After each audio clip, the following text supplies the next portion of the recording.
The e-resource of this episode is Rosetta Stone. With Rosetta Stone, you can learn to listen, read, write, and speak a new language.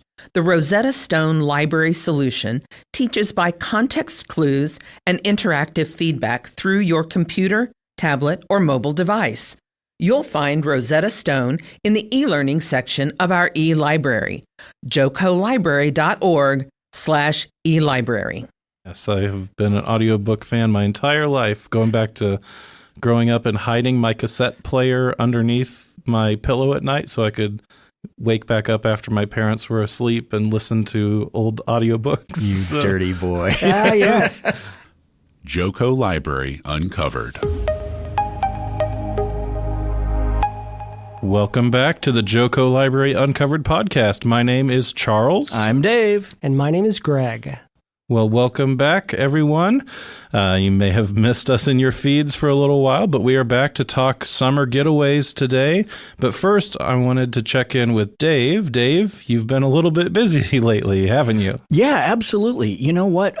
We are engaged in a refresh of our website, and next year we'll be doing a redesign of the website. But if you go to jocolibrary.org, right now you can already see some of the very exciting changes on the website. And how this all came about was last year we did a lot of what we call usability tests. And so we brought in a lot of people from the community to take a look at the website and ask them to perform some high-level tasks and some everyday tasks that users of the website are there to do. And we discovered a lot of things. And so you'll see on our website, we have a much better visual, clean look to the web page. We've got top task icons that get you directly to the things that you want to accomplish, like if you want to reserve a room or hit up a database, or even just get a library card. So we've made that a lot easier. That said, I haven't had a lot of time of producing podcasts, and so we have decided to limit the number of episodes that we put out this year. We're only going to put out 3 this year, one that follows this current theme and structure before in 2025, before we return to a full slate of regular podcast episodes. So the 4 that we're looking at right now are seasonal. So we have a summer episode, Summer Getaway. That's this one. Don't be confused. Okay, fair enough. And then the next one is Fall into Cozy. And then there'll be a winter warm-up. Then going into 2025, we have Spring into Spring.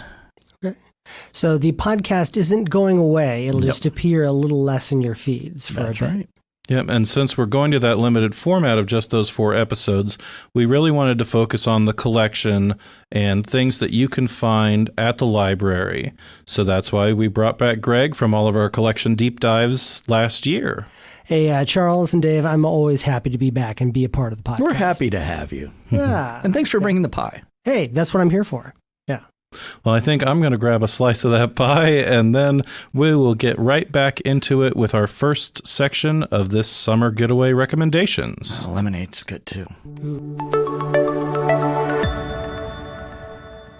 So to kick things off, I think we'll go over to you, Greg, and since this will be a little bit different here, I think we're going to turn the tables and I will be conducting the interview today. Yes, in the previous episodes, I would be the one to kind of interview some of the JCL staff. So it is going to be interesting to be on this side of the microphone, as it were.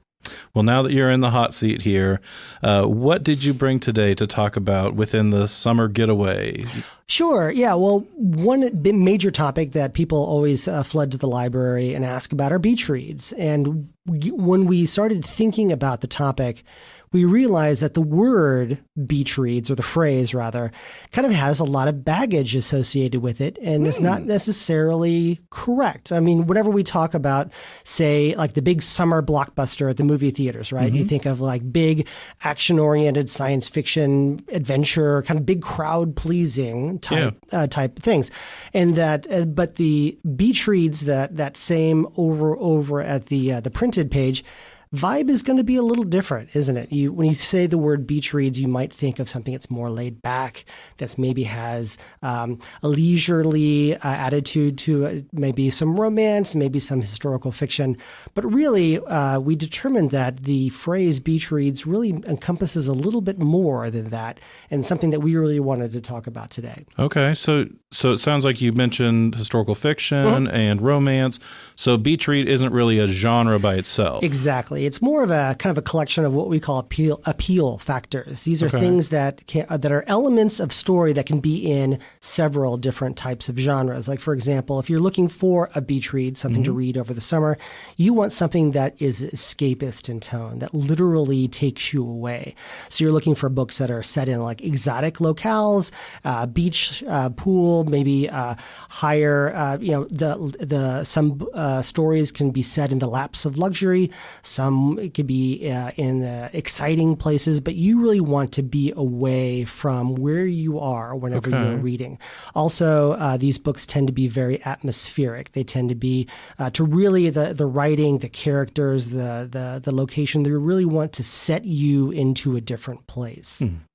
Also, another thing that we've noticed that a lot of these books that are read, while you're at the pool or at the beach, sometimes you have to set them down to get up and go do other things. So you want books that are kind of plot heavy that you can set down and get back up into. So yeah, it makes sense. Yeah, you're not reading. So something very heavy and very dense, like a Victor Hugo or a Tolstoy. These are not beach reads. You want something you can kind of dip into and out of, and still maintain that flow, that story going on. Okay. Can I ask a quick question? Absolutely. Yeah. So, do these are these waterproof, and they have inflatable covers? Just public service announcement: library books are not flotation devices, Dave. Yeah. Okay. So, but yeah, good thought. Good thought. Please take care of your library books if you do take them to the pool or to the beach. But anyway, back to it. The last thing, and possibly the most important, is that these are happy endings. These are books that leave a good, a pleasant kind of a taste in your mouth when you finish reading. You don't want anything heavy or dense. You want something that kind of makes you feel good, that kind of characterizes that summer read. Okay, so like No the Road by Cormac McCarthy. No, definitely not. Got to stay away from that. Absolutely, yes. And so that happily ever after vibe does lend itself to romance novels or maybe some fantasy. I was just going to say, yeah, I remember from our romance one last year, that was another thing that came up, was the similar happy ending to the stories. Absolutely, yeah. But so when you do think of those beach reads, romances often come to mind. But I did bring some selections here to the table that might be some good kickoffs for summer reads. Excellent. Okay. Yeah. Well, let's see your first title here. Absolutely. And also, just like previous podcast episodes, all of these are going to be collected in a BiblioCommons list that will be attached to the show notes. Mm-hmm. So don't necessarily have to read or write down all of the titles that we talk about, but they'll just be clickable, and you can go through into our catalog and place holds on you if you want. But our first book is going to be called Sandwich by Catherine Newman. And this is kind of your classic beach read. Whenever you look at the cover of this, if you go click through onto that list, you'll see some Adirondack beach type chairs with towels over them. That gives you that sense of kind of a summer read, kind of like if you look at your bookshelves with Erin Hildebrand or Emily Henry, you kind of get that same vibe. But this one is set in Cape Cod. It comes out in June 2024, and this focuses around several generations of the same family that kind of retreat to this summer cottage every summer. The main character, her name is Rachel, or Rocky. She is kind of entering menopause, and she's in a very interesting part of her life, in that her children are kind of coming into an adulthood, and so kind of about to kind of head off into their own lives, and her own parents are aging, and this might be one of the last beach vacations that they may all have together. So she's in this very sandwich style style situation. And of course, with all of those different types of stories together, family secrets start coming out, and Rocky is caught in the middle. This is going to be a character-driven family drama where readers will laugh, they will cry, and they will learn and heal from togetherness and the history of this family that comes to this beach house. See, the crying part, that's another reason for the waterproof Absolutely, books. yes. So you can just, kind of pass that off as just something from the pool. You didn't quite dry off.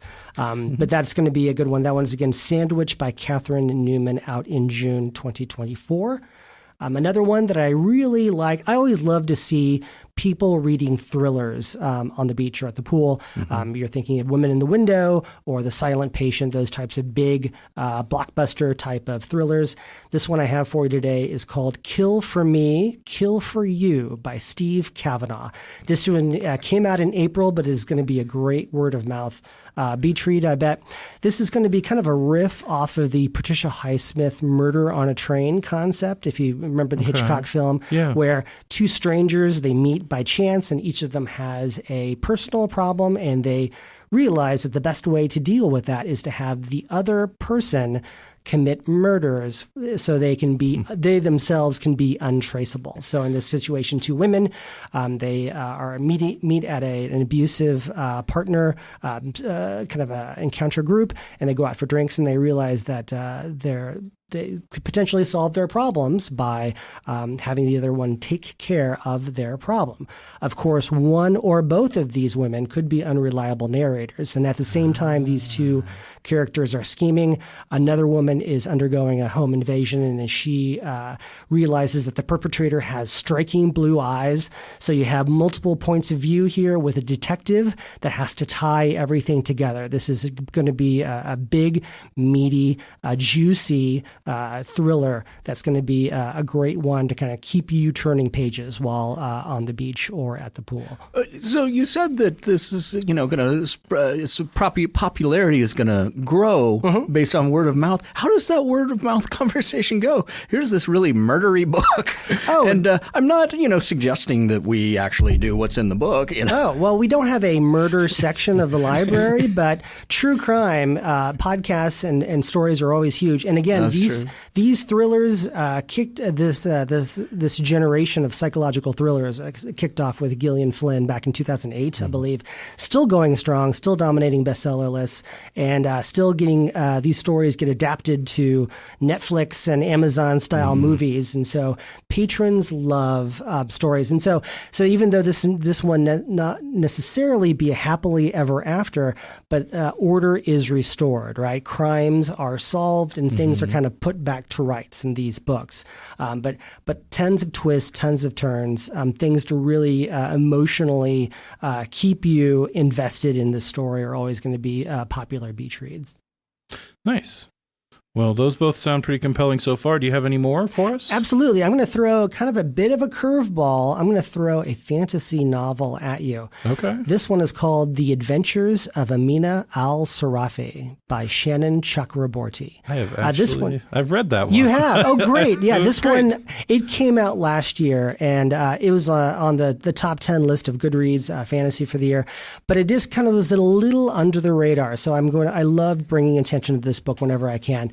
This is a historical fantasy novel that's set in kind of the main character is a retired female pirate who settled down after kind of retiring from her life, and she's raising a child.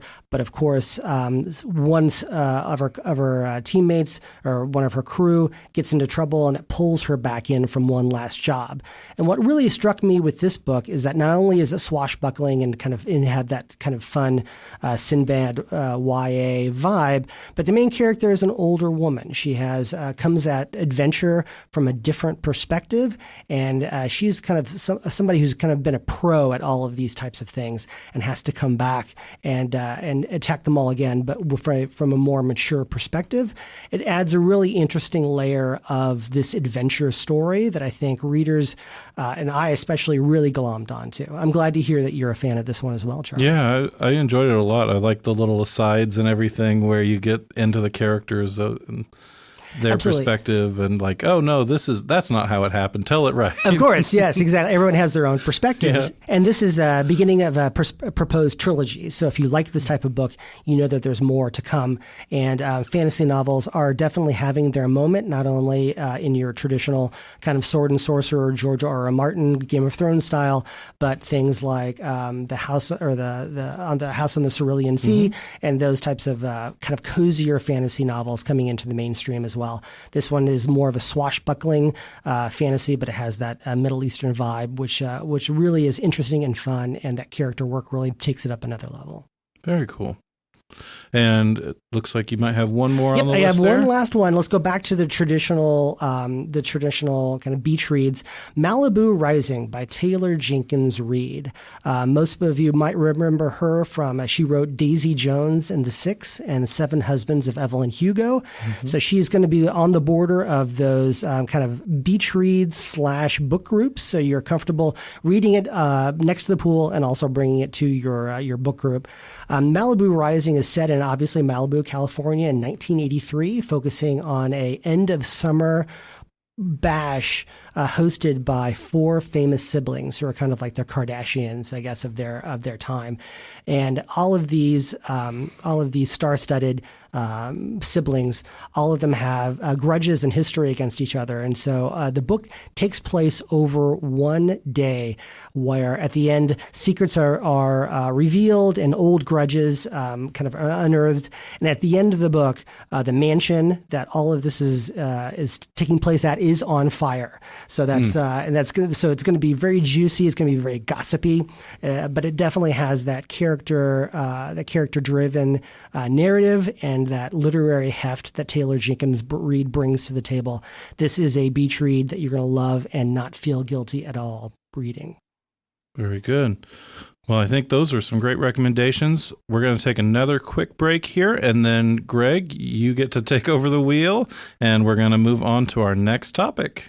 Don't go anywhere. There's more Joco Library Uncovered to come.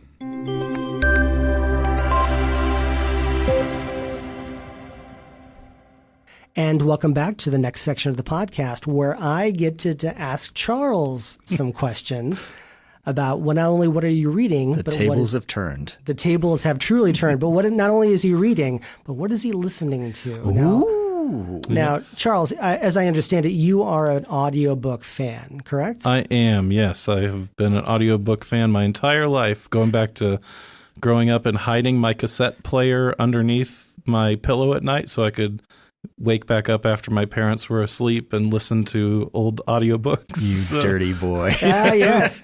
And I'm always interested to hear from fans of audiobooks because as somebody who does reader's advisory, a lot of the things I'm concerned about is like things like tone and pace and style. But when it comes to narration, to hear the voice, it adds another dimension to the storytelling that really isn't on the printed page.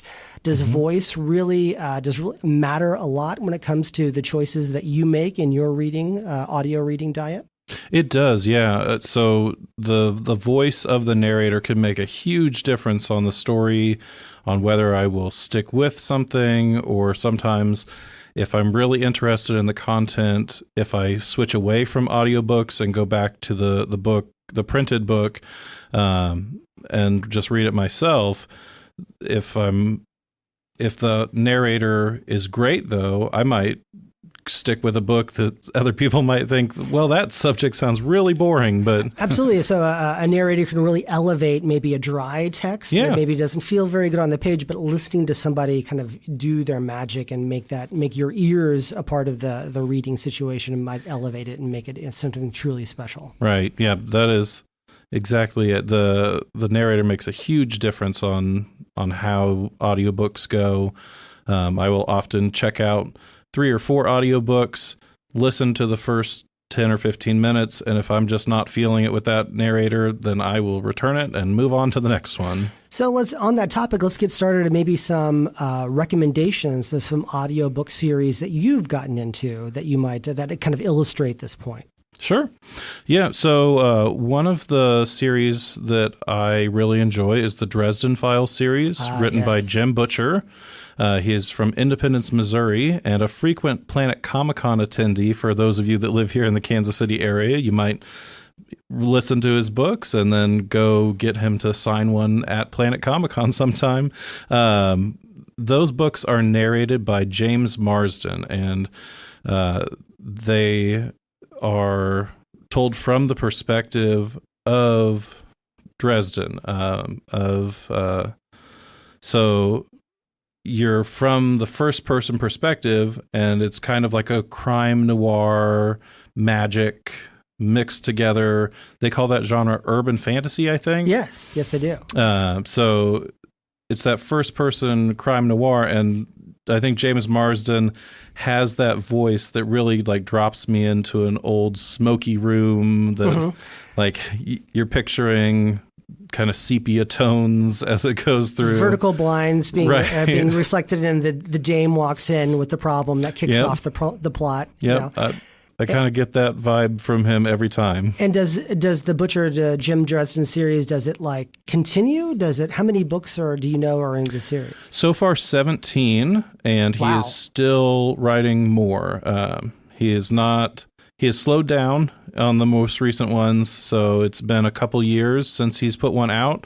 But he has announced at least 3 more titles in the series that he has planned. Great. So that one's going to be ongoing, and in the meantime, you can catch up on the 17 other ones that are already out. So that's the Dresden Files series. What's another good introductory audiobook series that patrons can jump into?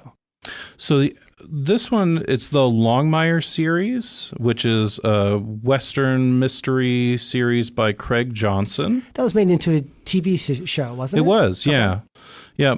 So the TV show and the books are slightly different from each other. So I think that's a positive thing for the audiobooks on this front, because they're narrated by George Guidall.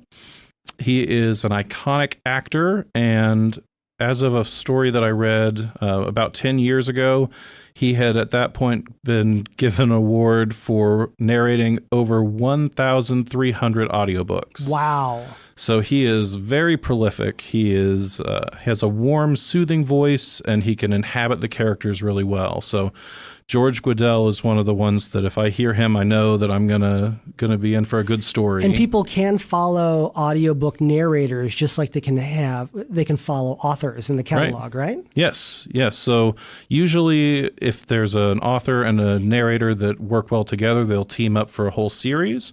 But some of these prolific narrators, you can search their names in the catalog and it will pop up with a list of audiobooks that they have narrated as well. And does that also work in the Libby, the audiobook app that people can download and listen to on the go?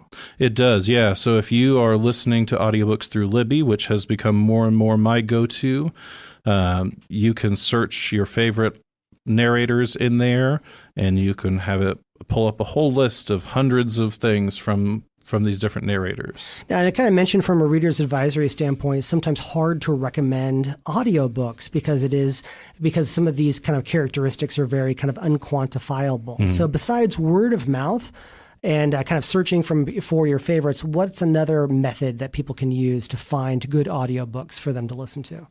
So I have a couple tips here. One would be to look at industry awards. So there's a big one called the Audie Awards, AUDIE. Yes.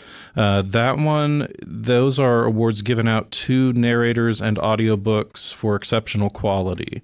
So you'll see names pop up there like Frank Muller, Jim Dale, Eduardo Ballerini, Catherine Kellgren, Bonnie Turpin, and Julia Whelan. All 6 of those are names of narrators who have won multiple awards, and you can search like we were just talking about, the app, the Libby app, or the catalog for those narrators, and they will pop right up, and you will pretty much be guaranteed a solid story there, or at least a narrator that could make even a weaker story sound really nice. And the Audie Awards also has like categories. So they have like, mystery, and they have romance, and they have nonfiction, which is another really good genre that people can listen to books in as well. Yes. And speaking of nonfiction, my other tip is that memoir is a great genre for audiobook. So listening to people talk about the challenges and triumphs of their life and the human condition, hearing them tell their stories in their own voice is really powerful. So I have a few suggestions there. Nick Offerman, Paddle Your Own Canoe. Patrick Stewart just had a new one come out called Making It So. Tina Fey, Bossy Pants. And then one that I'd like to highlight, Richard Antoine White released a book called I'm Possible, A Story of Survival, a Tuba, and the Small Miracle of a Big Dream, which Richard Antoine White, if you are familiar with classical music, is the tubist for the New Mexico Philharmonic. Okay. And he talks about his upbringing in Baltimore. As an infant, pretty early on in the book, he talks about the fact that there was a rat in the apartment where he was born. Oh. And one of the people in the house pulled out a gun and tried to shoot the rat that was in the house. So as a small child, he had a gunshot wound because the bullet ricocheted. And he came back from what could have been a fatal gunshot wound as a small child to being the first African American to earn a doctorate in tuba performance in the United States. Fascinating. Wow. And he tells his own story. And he tells his own story in his his words. And it's a really powerful book. He has a lot of lessons about determination. So even if you're not a musician, I think there's still a lot there for people to enjoy. That's fascinating. Wow. And will these be part of that Bibliocommons list as well? So yes, we will link those on that Bibliocommons list, which will be in the show notes and at jocolibrary.org/uncovered. Joco Library Uncovered will be right back.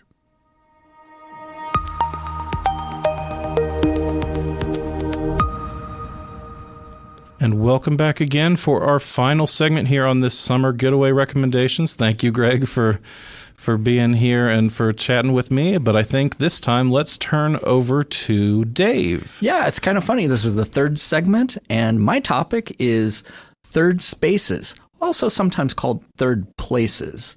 But so this is the idea that you've got your home space. That's the first space. Mm-hmm. You've got your work space, but then where do you go to connect with other people? And we're really talking about those kind of nonprofit places that aren't asking you to spend money. They're asking you to come and enjoy the space and make use of it. And so in that sense, the library is a really good example of that. And I don't know if you know this, but not everybody, well, I'll start here. Did you know that there's not an ocean real close to Kansas? I have noticed that, Dave. So the beach reads thing. If you can't afford to go to the beach to take a book, I've got another very cost-efficient alternative for you, and that's the library. And so we have really focused on promoting the library as a third space. Mm-hmm. Okay? I think it's a great opportunity because during the summer, a lot of people will be coming in for summer reading and some of the programs that we'll be offering, but they can actually find quite a bit other things to yeah, absolutely. Well. And so some of the elements of the library that, you might not know about, but you would know about if you look at the front page of our website, because we have been featuring some of these great topics. One is the idea that you can come and connect and collaborate with people through what we call reserve a room. And so if you need something as small as a 1 to 6 person study room, we've got those for you. We've got a slightly larger room called the conference room. And then if you have, 50 to 100 people, we've got meeting rooms as well. So there's a lot of different spaces that we've made available for you to use as a third space. Nice. So I love on the website that you actually go and take a look inside the room on through our website, so you get an idea of what the space is and what's yeah, that's right. And to give you a little insight of what my job is, I try to bring to life as much of the library as I can through the website. And so if you are looking at those rooms, I have taken these 360-degree photos, and you can see all the little nooks and crannies of the room. You know exactly what's in them. And so I will say this.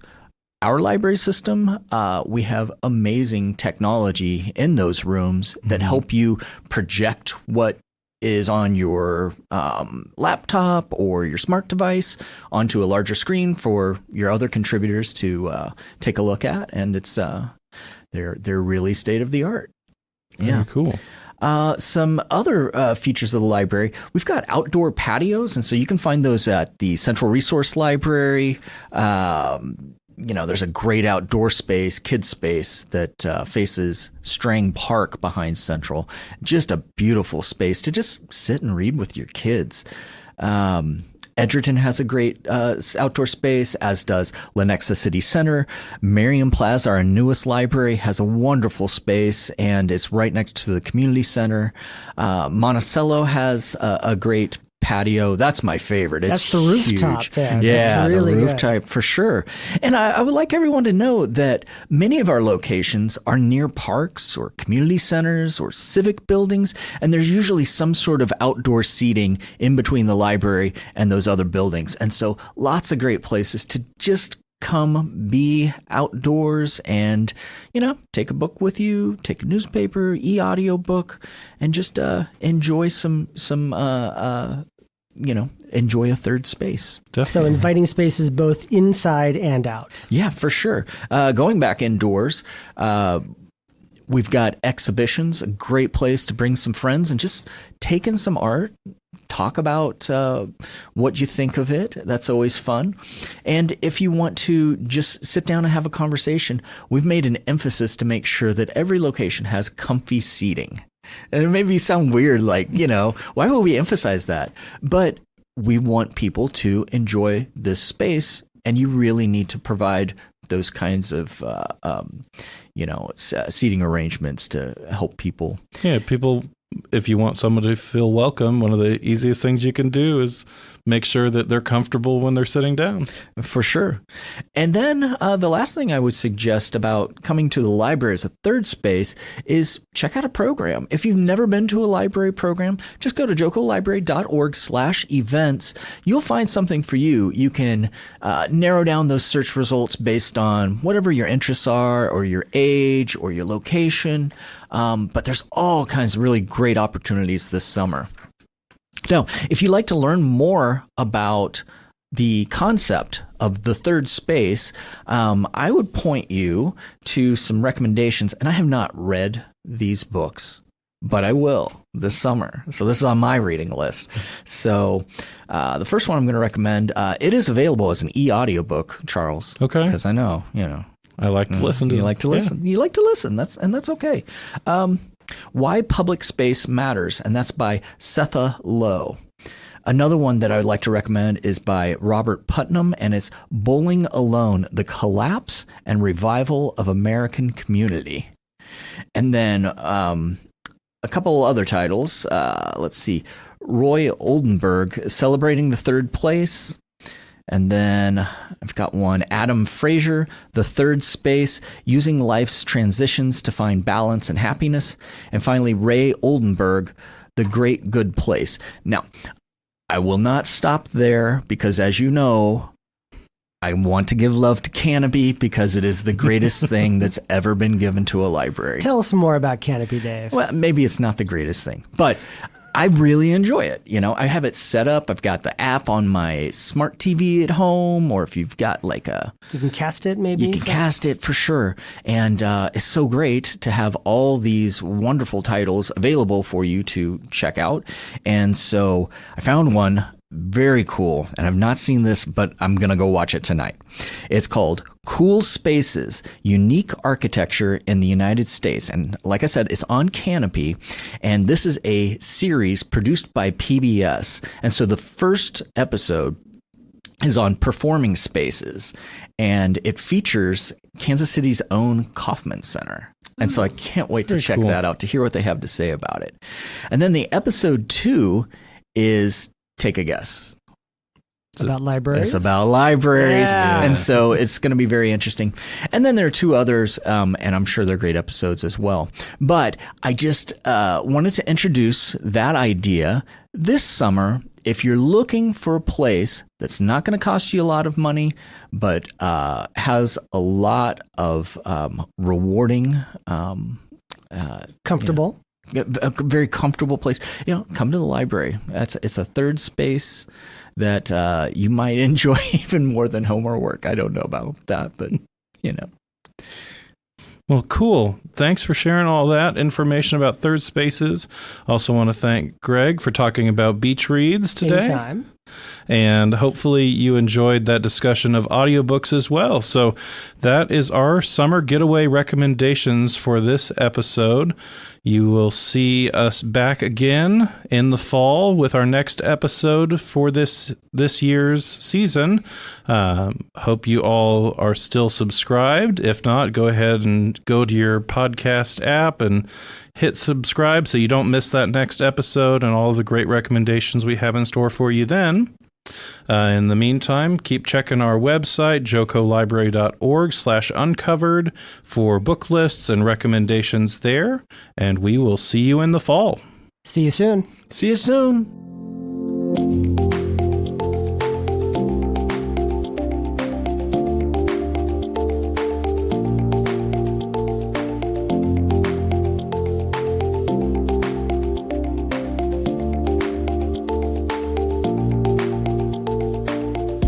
Joco Library Uncovered is a production of Johnson County Library and is recorded at the Central Resource Library in Overland Park, Kansas. We would love to read your thoughtful emails at uncovered@jocolibrary.org. Join our online conversation at facebook.com/Joco Library. Our website is jocolibrary.org. Subscribe to Joco Library Uncovered through your favorite podcatcher or go to jocolibrary.podbean.com. Thanks for listening.